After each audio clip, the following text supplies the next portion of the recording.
성령의 역사 7번째 시간입니다. 한번 따라합니다. 진정한 회심이란 이란 제목으로 좀 은혜를 나누고자 합니다. 사람이란 게 과연 변할 수 있을까? 사람이란 과연 변할 수 있을까?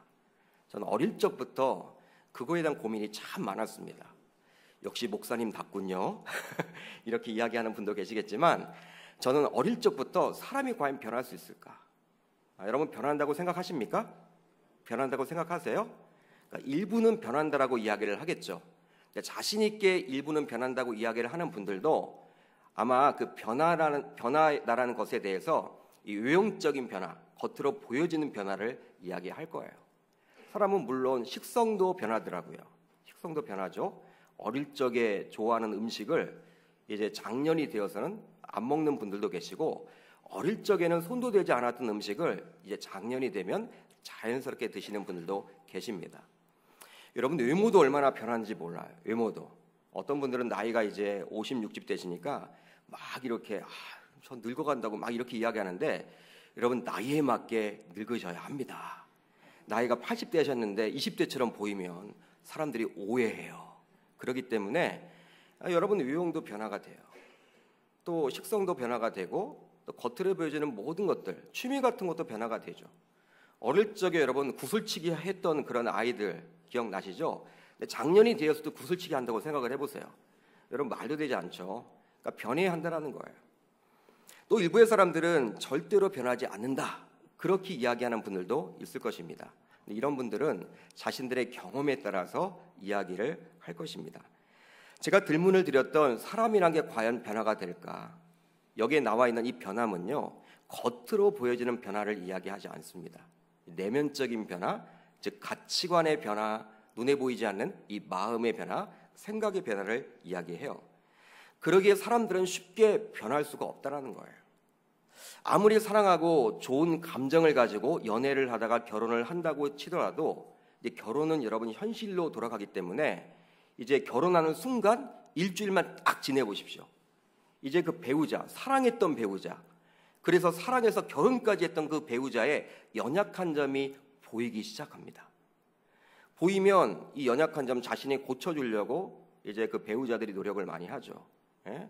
노력을 하는데 이게 여러분 잘 바뀌어져요? 안 바뀌어지죠. 30년, 이게 40년 살아왔는데 이게 잘 변하질 않아요. 그러게 배우자의 다름을 틀렸다라고 생각해서 바꾸려고 해서는 안 되는 거예요. 그렇게 했다가는 서로의 감정만 상하게 되고 골이 깊어집니다, 결국. 여러분 이혼하는 가정들을 이렇게 만나서 이렇게 상담을 해보면요, 처음에 어떻게 시작을 했냐면 정말 사소한 것 가지고 시작을 해요. 사소한 것. 성격 차이가 있다는 거예요. 여러분 연애할 때는 성격 차이를 몰랐나요? 예? 그런 얘기를 해요. 사소한 것들 내가 고쳐주려고 하지만 이게 안 고쳐진다는 거예요. 저는 그런 분들에게 이야기를 하죠. 절대로 고쳐지지 않습니다. 우리 주님 오실 때까지 고쳐지지 않을 겁니다. 잘 안 고쳐져요, 여러분들. 그렇기 때문에 서로 힘들어지게 됩니다. 따라서 진리의 문제가 아니라면, 진리의 문제만 아니라면 그냥 살도록 내버려 두시는 게 훨씬 편하라는 거예요. 공자는 나이 40을 불혹의 나이라고 했습니다. 불혹의 나이.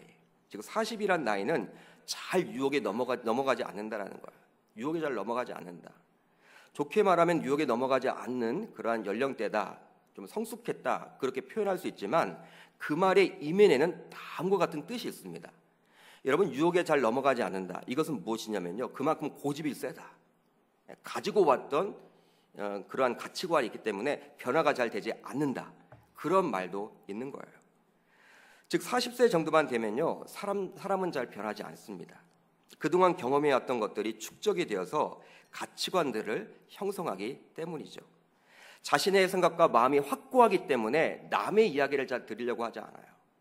여러분 전도를 이렇게 가다 보면 어린아이들 전도가 쉬워요, 어른들 전도가 쉬워요? 어린아이들. 근데 어린아이들은요 그냥 다 들으려고는 해요. 이 젊은 이렇게 여러분들 층들 만나보면 다 듣잖아요. 듣고 나서 자신이 판단을 해요. 근데 어른들은요, 나이 50, 60 되시는 어르신들은 딱 거부를 하죠. 듣지 않겠다라고. 예숫자의 예자만 꺼내도 듣지 않겠다라는 거예요. 근데 젊은 층들은 우선 들어보려고 합니다. 여러분 그만큼 굳어진다라는 것이죠. 그렇다면 여러분들은 무엇으로도 사람은 변할 수 없다라고 생각을 하십니까? 이 세상에 존재하는 모든 것을 가지고도 사람은 변할 수 없다라고 생각을 하십니까? 여러분, 이 세상에 존재하는 사상이나 철학이나 경험 등으로 사람이 잘 변하지 않습니다. 그러나 저는 개인적으로 이 복음으로는 가능하다라고 생각을 합니다. 할렐루야. 복음으로는 가능한 거예요. 저는 개인적으로 사람이 바뀌어지는 모습을 많이 봤어요. 어떤 분들은 예전에 옛말에 사람이 바뀌면 이제 죽을 날이 가까웠다 이렇게 이야기하는 분들도 있는데 그렇지 않아요. 젊은이들 가운데서도 이 복음 때문에 변하는 분들이 있어요. 복음 때문에. 말씀과 기도가 주로 집중적으로 인용되는 이 훈련, 양육이나 훈련 과정을 통해서 소그룹을 통해서 사람이 변화되는 그 모습을 저는 봐왔던 목사입니다. 그리고 해왔고요. 그렇기 때문에 저는 우리 계명교회 성도님들도 기대를 가지고 있어요. 만약에 목회자가 설교를 하고 양육과 훈련을 해도 전혀 변할 것 같지 않다. 여러분, 그런 마음이 든다면 어떻게 목회를 하겠습니까? 그렇지만 저는 변화를 봤어요. 나이 50대 후반에 남자분들 이렇게 소그룹으로 이렇게 양육을 하고 제자 훈련을 했는데 이분들의 가치관이 변했어요. 전혀 안 바뀔 것처럼 보였는데 처음에 시작할 때는 과연 내가 할 수 있을까? 과연 내가 이분들하고 같이 1년을 할 수 있을까? 이 제자분 1년을 내가 하다가 내가 힘들어지는 거 아닌가? 이런 두려움도 확 생겼어요. 대화가 잘 안 되니까, 말을 잘 하시지 않으시니까, 속 이야기를 하지 않으시니까. 나중에 복음이 들어가니까 구원의 확신이 생기고 복음이 들어가니까 완전히 뒤바뀌어져서요. 나중에는요 너무 행복한 그 모습을 저는 봐왔기 때문에 지금도 여러분들을 기대합니다. 그런데 복음은 이것을 가능케 한다는 거예요. 여러분, 세상의 경험과 세상의 철학과 사상을 가지고는 불가능하지만 복음만큼은 가능하다는 것입니다. 가치관의 변화를 일으키고요, 또 마음의 변화, 생각의 변화까지도 일으키게 되는 거예요. 그렇기 때문에 저와 여러분들이 복음을 대할 때 신뢰하는 마음을 가져야 하고요, 복음으로는 지금도 변할 수가 있다. 나도 변화시키고 나의 남편도 변화시키고 나의 부모님도 변화시키고 나의 자녀까지도 변화된다. 이런 확신을 갖는 것이 정말 중요하다라고 저는 생각을 해요. 오늘은 한 사람을 만나보려고 합니다. 이 복음으로 완전히 뒤바뀌어진 인생을 살았던 이 한 사람을 만나려고 합니다. 복음을 만나게 되므로 그동안 그가 가져왔던 생각과 가치관이 180도 달라지게 되었고요. 그 180도 달라졌던 그 생각과 가치관을 가지고 열심히 삶이 180도 달라진 전도자가 되었던 그의 인생을 한번 살펴보려고 해요. 그가 바로 누구입니까? 바로 사도 바울입니다. 사도행전 9장은 사울이 바울로 변모하게 된 한 사건을 다루고 있어요.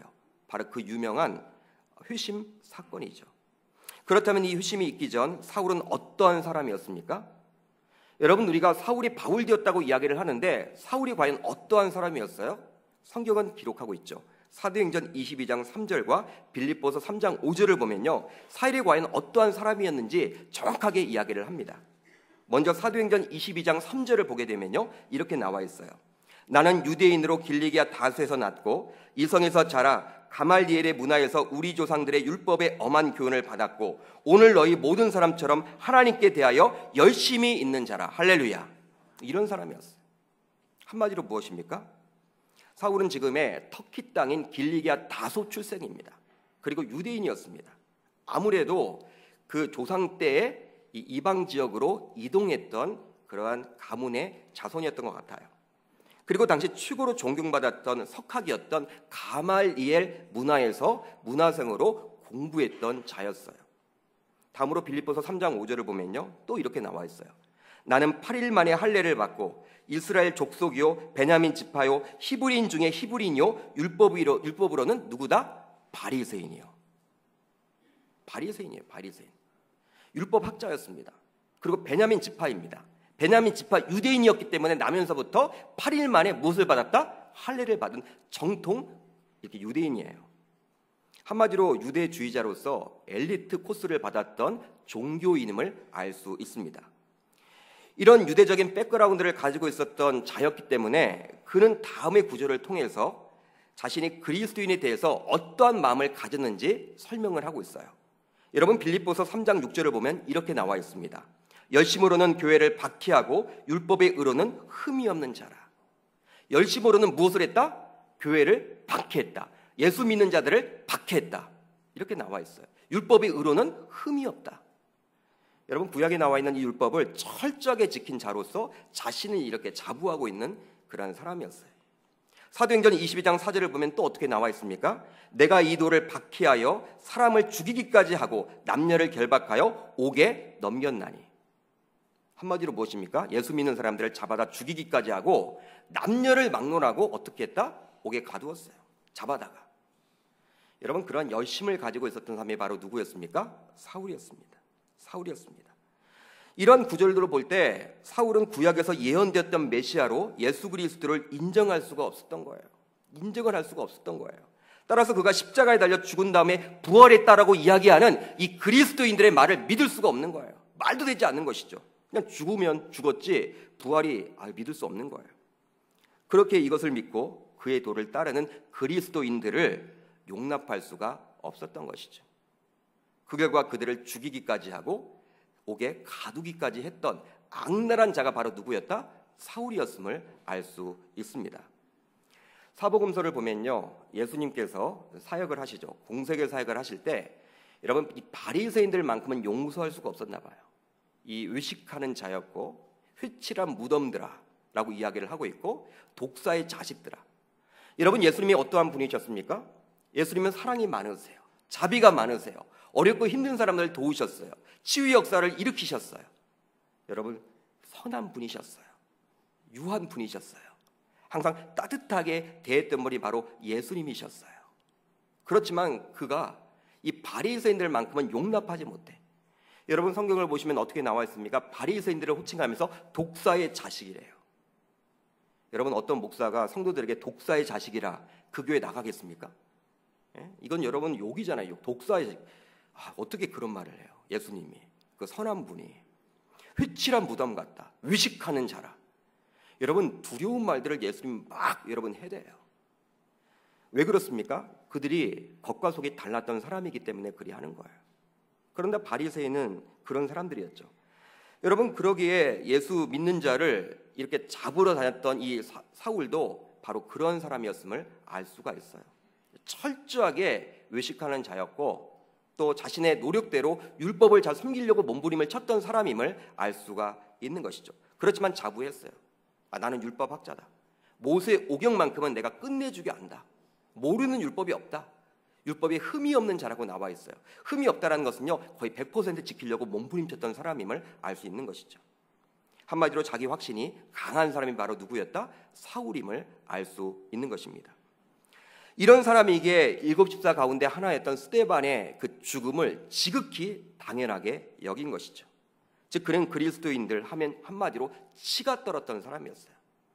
여러분, 이렇게 그리스도인 하면요, 용납할 수가 없는, 참을 수가 없는, 폭발할 것만 같은 그런 사람이 바로 사울이었음을 알 수가 있는 것입니다. 그렇다면 진정한 회심은 무엇일까요? 여러분들에게 묻습니다. 진정한 회심은 무엇일까요? 오늘은 우리가 성찬 관계상 이 회심의 진행 과정에 대해서만 살펴보려고 합니다. 다음 시간에 회심의 내용에 대해서도 한번 살펴보려고 하겠습니다. 오늘은 회심의 이 과정, 이 회심의 과정 속에 나타나 있는 진정한 회심은 무엇인가? 먼저 진정한 회심은 예수 그리스도를 인격적으로 만남으로 시작됩니다. 한번 따라합니다. 진정한 회심은 예수 그리스도를 인격적으로 만남으로 시작됩니다. 예수님 만남으로 시작된다는 거예요. 할렐루야. 오늘 본문 4절로 5절을 제가 읽어드리면 땅에 엎드려져 들음에 소리가 있어 이르시되 사울아 사울아 내가 어찌하여 나를 박해하냐 하시거늘 대답하되 주여 누구시니이까 이르시되 나는 내가 박해하는 누구다? 예수라. 사울이 예수 그리스도를 만나는 그 장면이 지금 기록되어 있는데 4절 5절을 보면요, 사울은 예수 그리스도를 직접 박해한 적이 있습니까? 없습니까? 여러분, 예수 그리스도를 직접 박해한 적이 있습니까? 없습니까? 없죠. 없습니다. 이미 자신이 활동하기 이전에 예수님이 십자가에 달려 죽었어요. 십자가에 달려 예수님이 죽으셨다니까? 그것만 알고 있어요. 역사적인 사건이니까. 자신은 직접 예수 그리스도를 핍박한 적이 없어요. 박해한 적이 없어요. 그런데 지금 하늘에서 들려지는 말은 뭐예요? 어떻게 여러분 들려집니까? 내가 어찌하여 나를 박해하느냐? 나는 내가 박해하는 예수라. 이 말이 들려지게 된 거예요. 여러분, 충격적인 말 아닐까요? 자기는 박해한 적이 없는데 지금 하늘에서 음성이 나는데 왜 나를 박해하느냐는 거예요. 이런 음성을 들었을 때 어떤 사람이 놀라지 않을 수가 있겠습니까? 놀랄 수밖에 없는 거죠, 여러분. 이거 뭐 내가 잘못 들었나? 처음에는 그렇게 생각을 했을 거예요. 이거 무슨 말이지?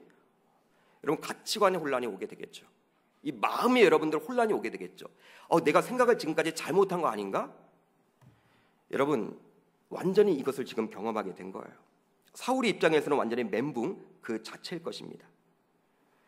구약의 율법에 정통한 사람이었기 때문에 그는 어떠한 확신을 가지고 박해를 했냐면 예수 믿는 사람들을 바로 신명기 21장 23절의 말씀 때문에 박해를 했거든요. 우리가 한번 같이 읽어봅니다. 우리 자막을 통해서 한번 같이 읽어봅니다. 시작.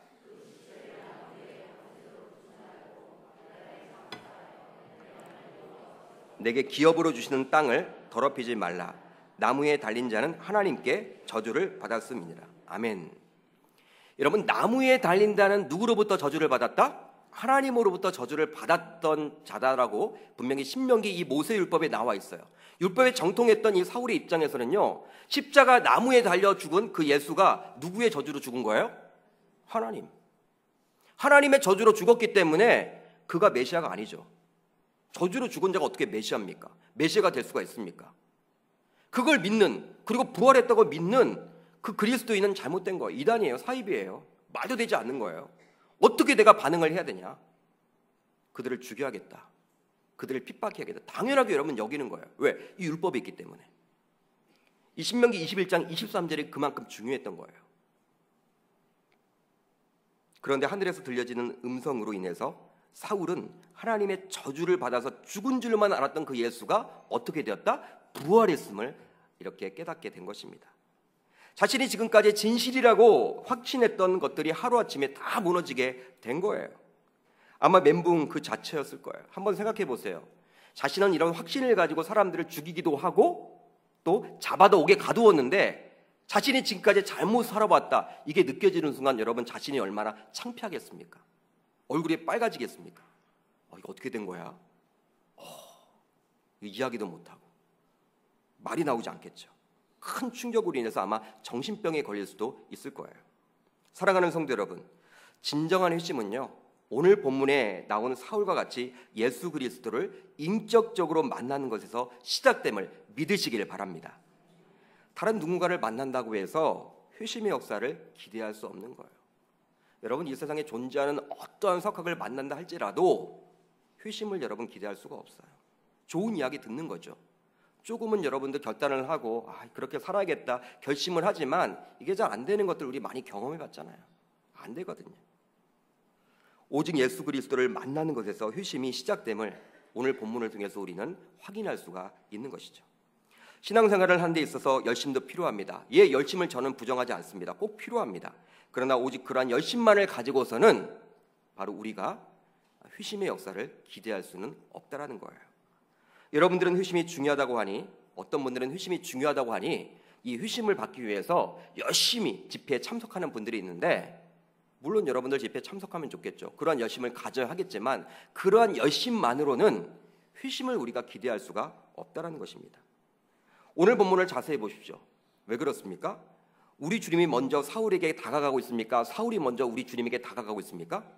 어떻게 나와 있습니까? 우리 주님이 먼저 사울에게 다가갑니다. 사울이 주님을 찾으러 가지 않아요. 주님이 사울에게 다가오십니다. 바로 회심은 다가오는 주님을 만남으로 이루어짐을 알 수 있는 것이죠.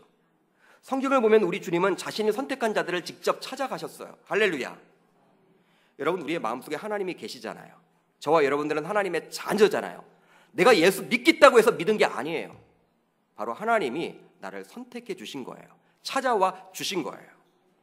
여러분, 교회에 이렇게 새 가족들이 올 때 이렇게 저는 잠깐 상담을 하잖아요. 사연들이 다 있어요. 얼마나 귀한지.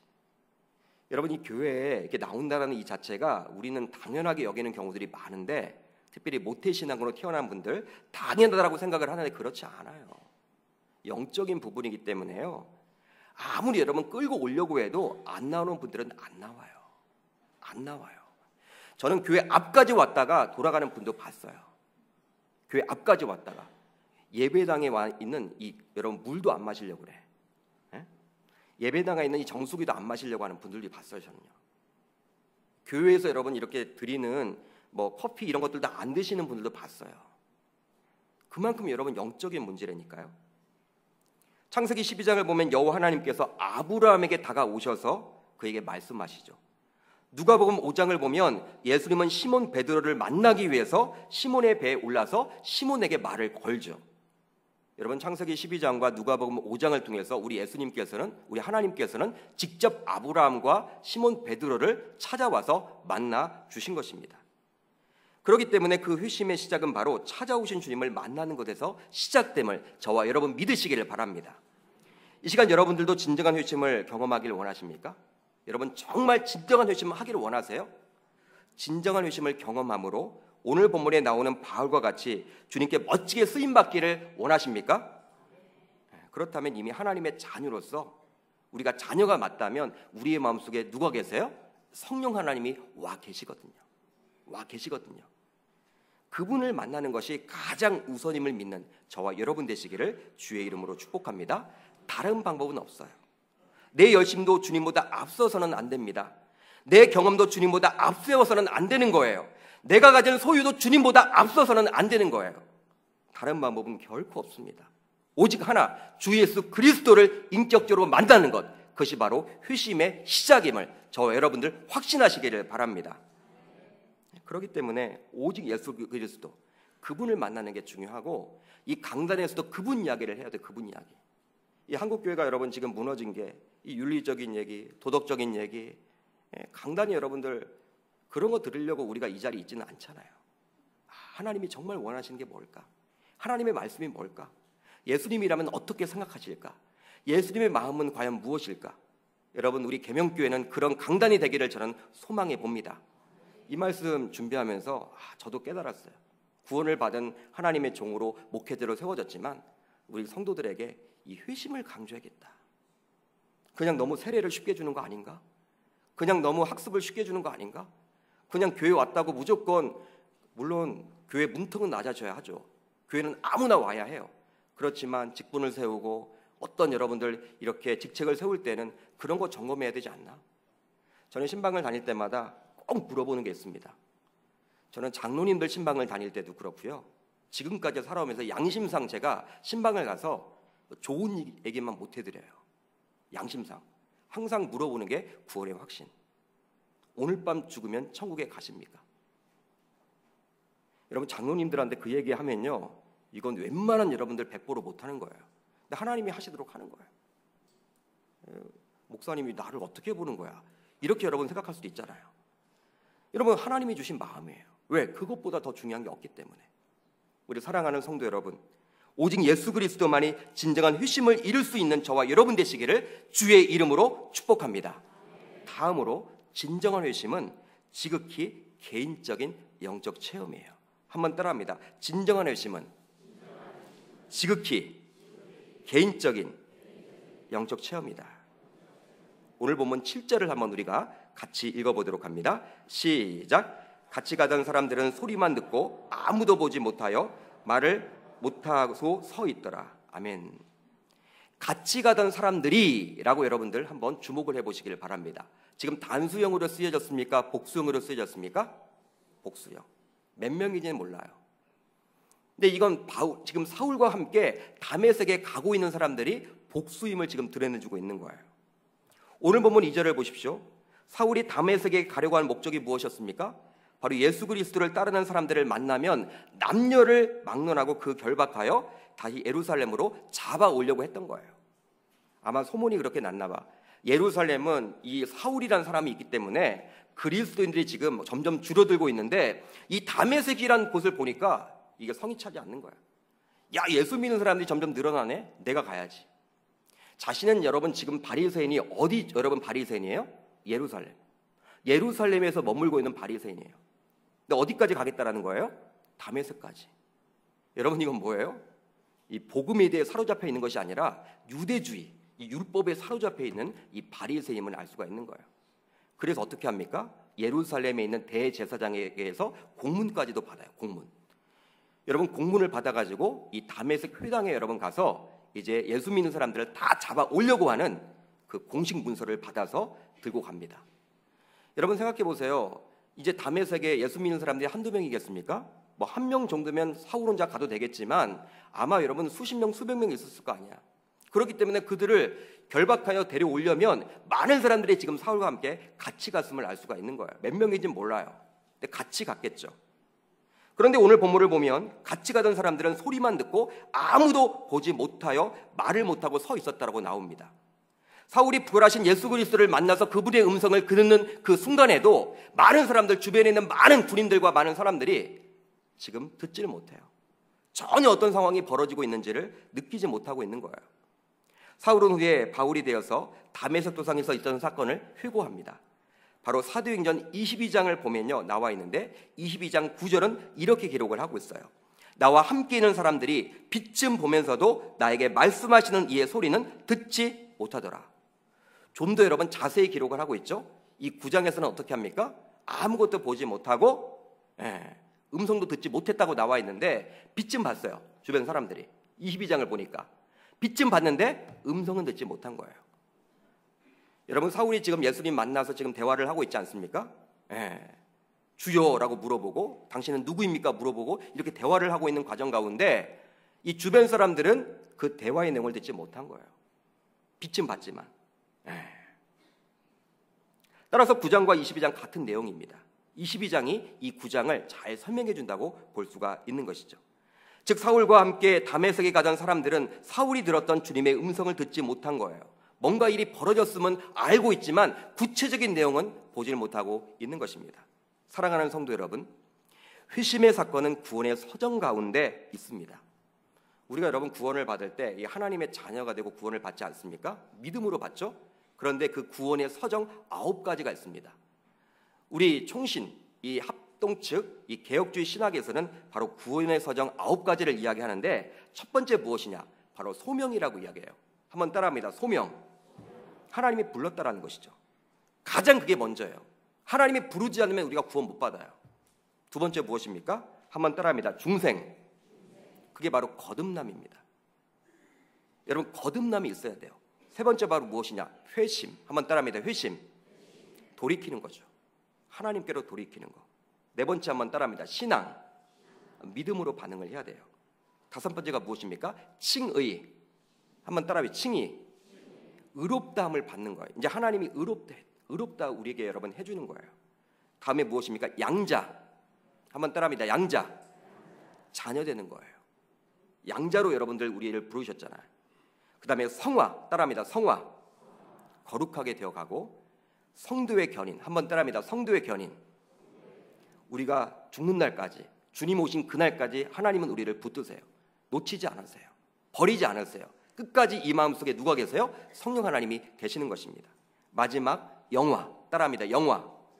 영광스럽게 되는 거예요. 이 9가지 가운데 회심이 있어요. 회심. 회심은 우리가 하나님과의 1:1 관계 속에서 구원을 받는 것과 같이 개인적으로 체험하게 되는 거예요. 그렇기 때문에 회심은 집단적으로 임하지 않아요. 우리 계명교회 같이 예배를 하죠. 지금 수백 명이. 그렇지만 회심의 역사 나타날 때는요. 개개인에게 나타난다는 거예요. 그렇기 때문에 같은 예배, 같은 집회에 참석하더라도 누구는 영적인 체험을 하고 누구는 영적인 체험을 하지 못하는 것이죠. 이제 여름 사역을 앞두고 수련회를 특별히 많은 학생들이 가게 될 텐데 수련회 가서도요. 뒤집어지는 아이들이 있는 반면에 그냥 왜 보냈나 이런 생각이 들 정도로 전혀 은혜를 못 받고 오는 아이들도 있어요. 그렇지만 언제 하나님이 우리들에게 은혜를 베풀어 주시고 그런 역사를 베풀어 줄지 모르기 때문에 보내야 하는 것이죠.